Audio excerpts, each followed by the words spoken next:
नमस्कार दोस्तों, स्वागत है आपका अपने YouTube चैनल RPSC मेकर पर। दोस्तों, पिछले वीडियो में हमने ध्रुवता थी, यहाँ तक हमने पढ़ लिया था। तो दोस्तों, और पिछले वीडियो में हमने क्या पढ़ा था एक बार देख लेते हैं। थोड़ा देखो, हमने पढ़ा था विद्युत आवेश इलेक्ट्रिक चार्ज। उसके बाद में पढ़ा था हमने आवेश दो प्रकार के होते हैं, धन आवेश और ऋण आवेश।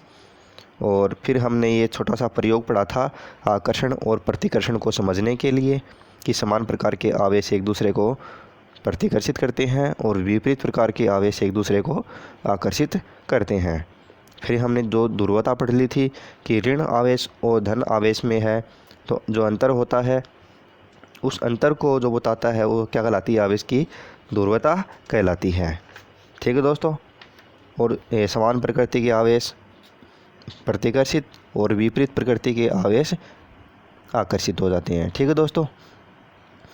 तो दोस्तों, एक बात और बता देता हूँ आपको मैं, जो ये आवेश होते हैं धन आवेश और ऋण आवेश, ठीक है, तो जो इनके नाम है ये किसने दिए थे, ये जो नाम है जो अमेरिकी वैज्ञानिक है एक, आप अपनी नोटबुक उसमें नोट कर लेना, बेंजामिन फ्रैंकलिन है, बेंजामिन फ्रैंकलिन।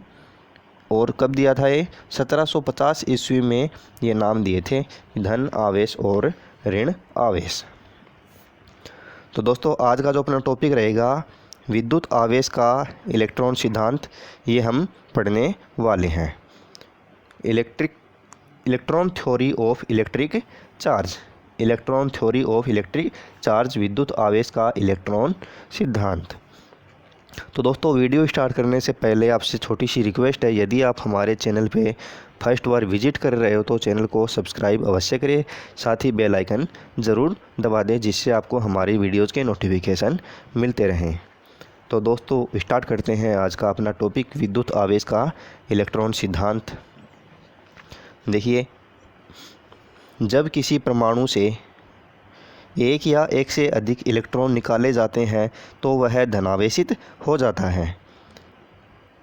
जैसे कोई परमाणु है, ठीक दोस्तों, उसमें से एक या एक से अधिक इलेक्ट्रॉन अगर निकल रहा है, इलेक्ट्रॉन निकल रहे हैं, तो क्या होता है कि वहाँ पर इलेक्ट्रॉन की कमी हो रही है। इलेक्ट्रॉन जा रहा है, निकल रहा है, तो सीधी सी बात है इलेक्ट्रॉन की कमी हो रही है। अगर इलेक्ट्रॉन की वहाँ पर कमी होती है तो अधिकता किसकी हो जाती है, अधिकता हो जाएगी धन आवेश की। ठीक है, इलेक्ट्रॉन की कमी हो रही है तो अधिकता हो गई धन आवेश की, तो वह वस्तु कैसी हो जाएगी, वह वस्तु हो जाएगी धन आवेशित।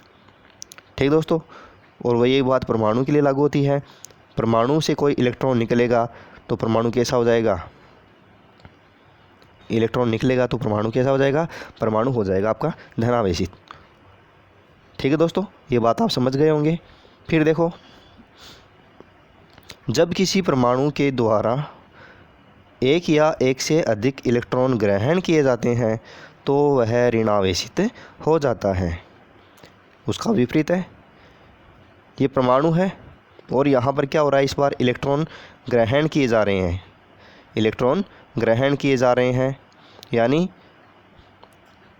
पहले इलेक्ट्रॉन थे उससे और अधिक इलेक्ट्रॉन इसमें आ गए। ठीक है दोस्तों, यानी इलेक्ट्रॉन की तो क्या हो रही है, अधिकता। लेकिन जैसे इलेक्ट्रॉन की अधिकता होगी, इलेक्ट्रॉन ग्रहण कर रहा है परमाणु, तो क्या हो जाएगा, धनावेश की क्या हो जाएगी, कमी हो जाएगी। अगर इलेक्ट्रॉन की अधिकता हो जाएगी तो वह वस्तु कैसी हो जाएगी, ऋणावेशित हो जाएगी। यानी वह परमाणु कैसा हो जाएगा, वह परमाणु ऋणावेशित हो जाता है।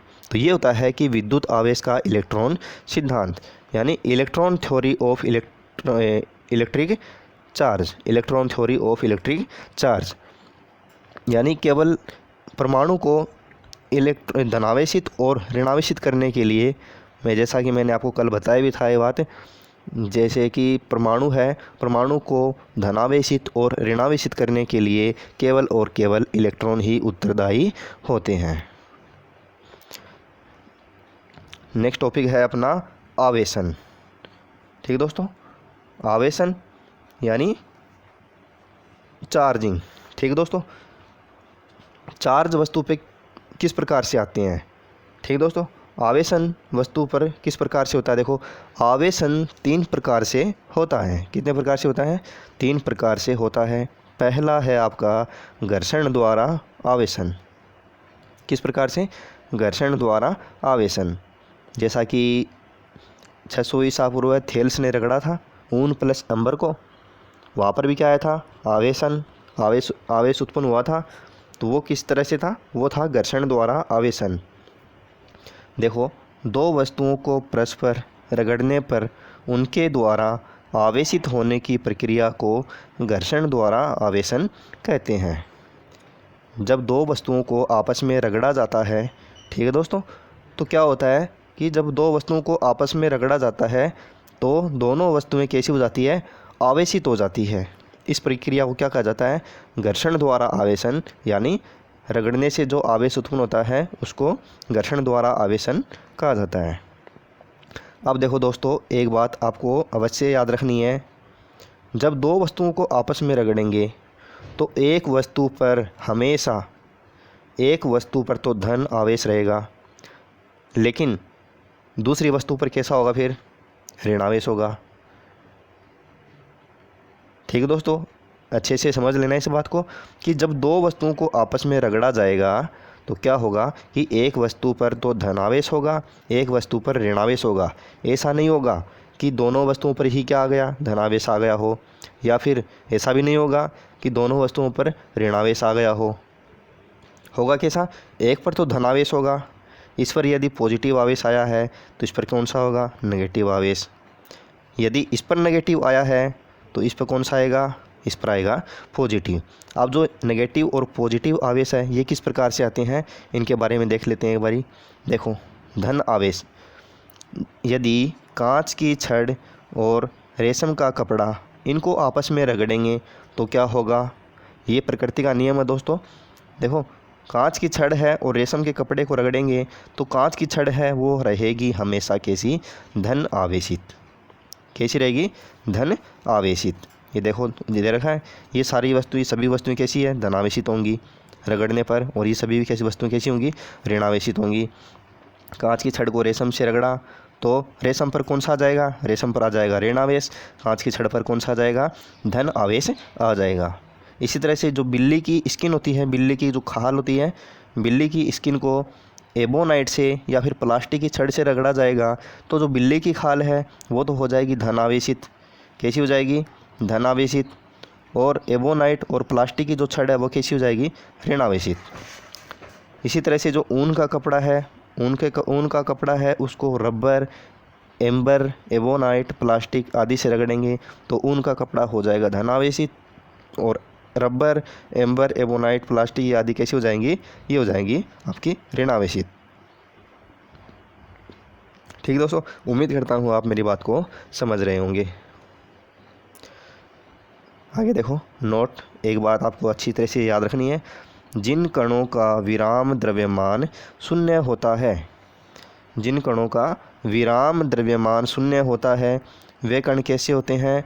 वे कण आवेशित नहीं हो सकते हैं। ये बात अच्छी से आपको याद रखनी है कि वे, जिन कणों का विराम द्रव्यमान शून्य होगा वे कण कभी भी आवेशित नहीं हो सकते। कौन कौन सी है वो? जैसे फोटोन है, न्यूट्रिनो है।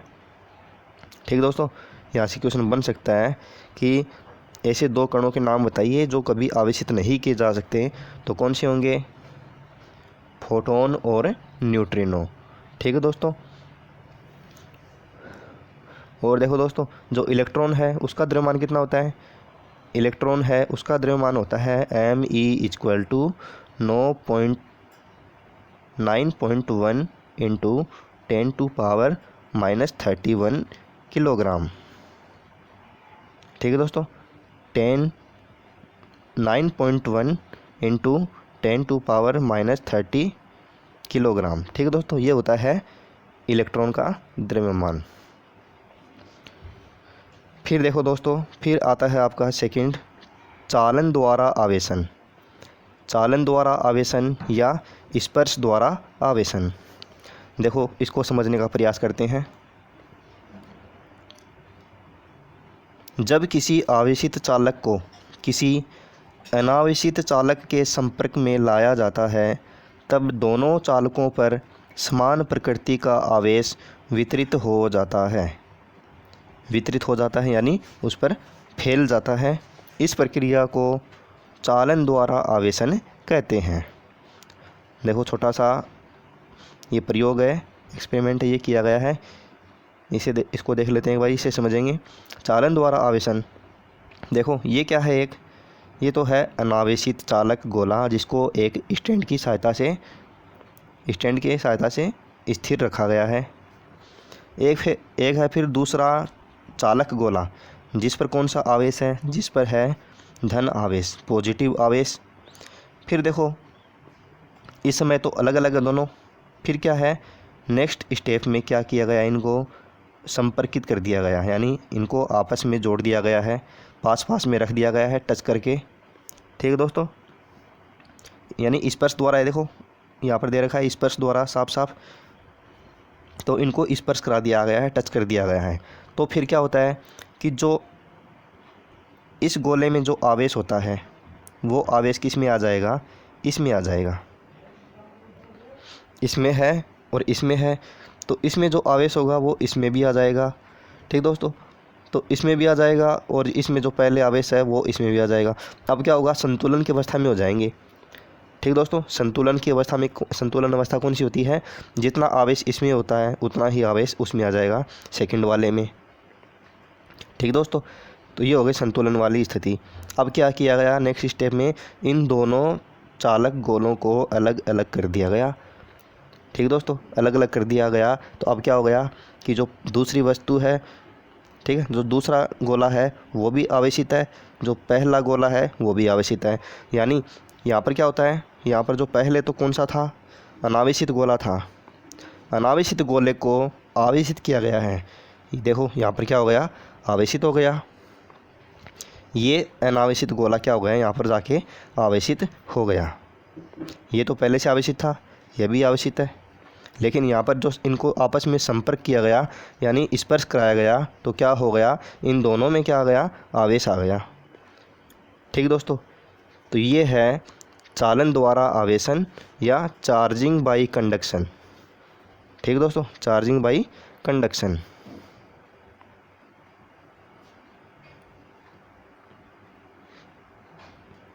ठीक दोस्तों, जो पहले वाला था वो घर्षण द्वारा, ये कौन सा है, चार्जिंग बाई फ्रिक्शन। घर्षण को फ्रिक्शन कहा जाता है। फिर है तीसरा प्रेरण द्वारा आवेशन, charging by induction. Charging by induction, देखो वह प्रक्रिया जिसमें आवेशित वस्तु द्वारा अनावेशित वस्तु पर स्पर्श किए बिना विपरीत प्रकृति का आवेश उत्पन्न हो जाता है, प्रेरण द्वारा आवेशन कहलाता है। किस तरह से, देखो इसको भी समझने का प्रयास करते हैं एक डायग्राम के माध्यम से। देखो यहाँ पर क्या है, एक चालक, ये अचालक गोला है। कैसा है, अचालक गोला है, इस पर कोई आवेश नहीं है, न तो नेगेटिव आवेश है न ही पॉजिटिव आवेश है। फिर देखो फिर क्या होता है, जो P और Q, ठीक है, ये गोला है, इसको दो हिस्सों में इस तरह से बांट दिया गया है, इस तरह से। तो इस साइड वाला हिस्सा है ये तो हो गया P, और जो इस साइड वाला हिस्सा है ये हो गया Q। ठीक दोस्तों, इस तरह से बांट दिया गया। देखो इसको, ये गोला है, ये है P हिस्सा, ये हो गया Q सिरा, P सिरा और Q सिरा। अब देखो पहले तो है ये कौन सा, अनावेशित, इस पर कोई आवेश नहीं है।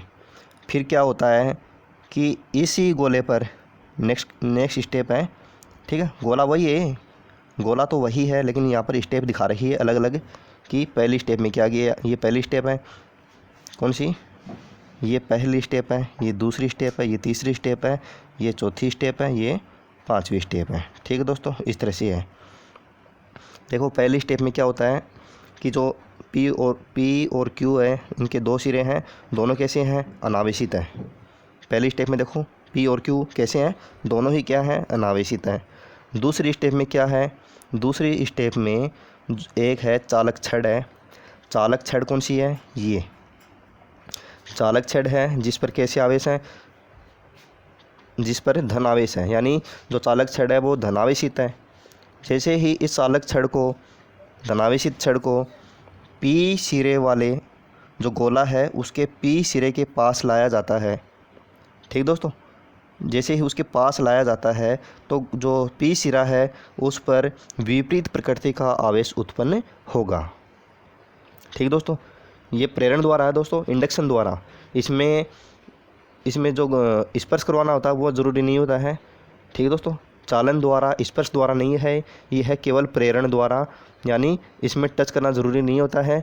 जैसे ही किसी वस्तु को पास ला जाते हैं, किसी वस्तु के पास लाते हैं तो उसमें भी क्या होता है, आवेश उत्पन्न हो जाता है, चाहे वह टच नहीं हो। ठीक है दोस्तों, इसको आप याद रखना। इसमें केवल पास लाया गया है, न कि इसको टच किया गया है। तो पी सिरे के पास में लाया जाएगा तो पास में लाने पर क्या होगा, विपरीत प्रकृति का आवेश होगा। ठीक है, क्यों? क्योंकि इसके पास लाया गया है, नहीं कि इसको टच किया गया। अगर इसको टच कर देते तो यहाँ पर कौन सा आवेश आ जाता, पी वाले सिरे पर पॉजिटिव आवेश आ जाता। ठीक है दोस्तों, अब देखो, अब एक रूल है। अगर देखो ये पी सिरा है, ये क्यू सिरा है। अगर पी सिरे पर माइनस आवेश आ रहा है तो इतनी ही मात्रा में जो क्यू सिरा है इस पर क्या आ जाएगा, पॉजिटिव आवेश आ जाएगा। जितना नेगेटिव आवेश होगा उतना ही पॉजिटिव आवेश आ जाएगा विपरीत सिरे पर। ठीक दोस्तों, स्टेप नंबर 2 कंप्लीट हो गई आपकी। आप देखें स्टेप नंबर 3 क्या है। स्टेप नंबर 3 है आपकी, जो क्यू सिरे पर जो धनावेश आता है, जो क्यू सिरे पर धन आवेश आता है वो कहाँ चला जाता है, वो चला जाता है, इसको भू संपर्कित कर देते हैं। इस तरह से पृथ्वी के टच करा दिया जाता है, इसके एक वायर जोड़ के इसको पृथ्वी में टच करा दिया जाता है पृथ्वी से, जिससे कि जो पॉजिटिव आवेश होता है वो पॉजिटिव आवेश सारे के सारे कहाँ चले जाते हैं, पृथ्वी में चले जाते हैं, या फिर पृथ्वी के जो इलेक्ट्रॉन होते हैं, पृथ्वी के इलेक्ट्रॉन द्वारा इनको उदासीन कर दिया जाता है। किसको, धनावेशों को। ठीक दोस्तों, ये आपको मालूम है, धनावेश को उदासीन कौन करेगा, ऋणावेश। ठीक है दोस्तों, तो पृथ्वी में क्या होते हैं, इलेक्ट्रॉन होते हैं। पृथ्वी के अंदर इलेक्ट्रॉन होते हैं। जैसे ही इनको भू संपर्कित करेंगे इस तरह से, तो जो धनावेश है, धनावेश कहाँ चले जाएंगे, पृथ्वी में चले जाएंगे। ठीक दोस्तों, ये आपकी स्टेप हो गई, स्टेप 3 कंप्लीट। फिर है स्टेप 4, स्टेप 4 में क्या दे रखा है, देखो ये जो इसको भू संपर्कित किया गया है। ठीक दोस्तों, ये इस स्टेप को यहाँ पर हटा दिया गया है, क्योंकि यहाँ पर जो धनावेश थे वो कहाँ चले गए हैं, वो चले गए हैं पृथ्वी में। यहाँ पर बाकी कौन सा रह गया है, केवल नेगेटिव आवेश। ठीक दोस्तों, कौन सा आवेश, नेगेटिव आवेश। देखो यहाँ पर देखो, जो चौथी स्टेप है इसमें और इसमें अंतर क्या है। चौथी स्टेप के अंदर जो चालक छड़ है जिस पर कौन सा आवेश है, जिस पर धन आवेश है, ये इसके पास में है। ठीक दोस्तों, इसके पास में है, यानी इसके इंडक्शन के क्षेत्र में है, इसके जो प्रेरण है, प्रेरण के प्रभाव में है। तो इसी कारण से जो माइनस आवेश है ये केवल पी वाले सिरे पर उपस्थित है, एकत्रित है।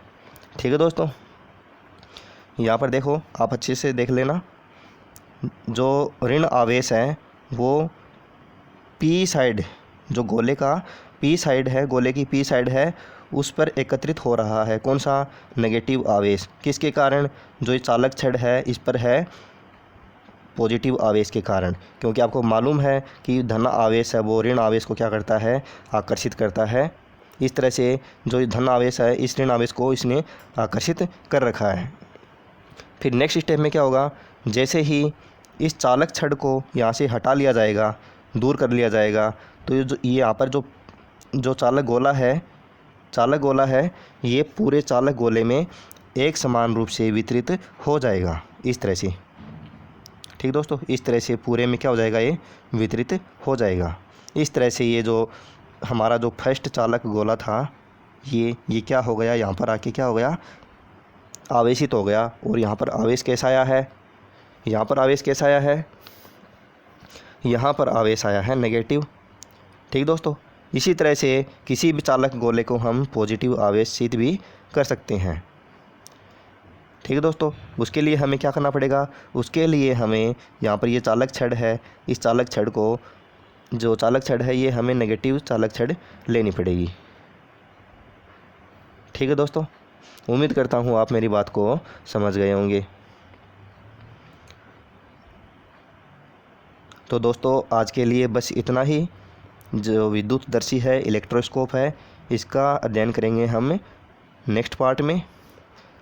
ठीक है दोस्तों, तो दोस्तों आपको वीडियो पसंद आ रहे हैं, आपको अच्छे लग रहे हैं, तो इसको लाइक करें और शेयर करें। तब तक के लिए जय हिंद, जय भारत। मिलते हैं नेक्स्ट वीडियो में।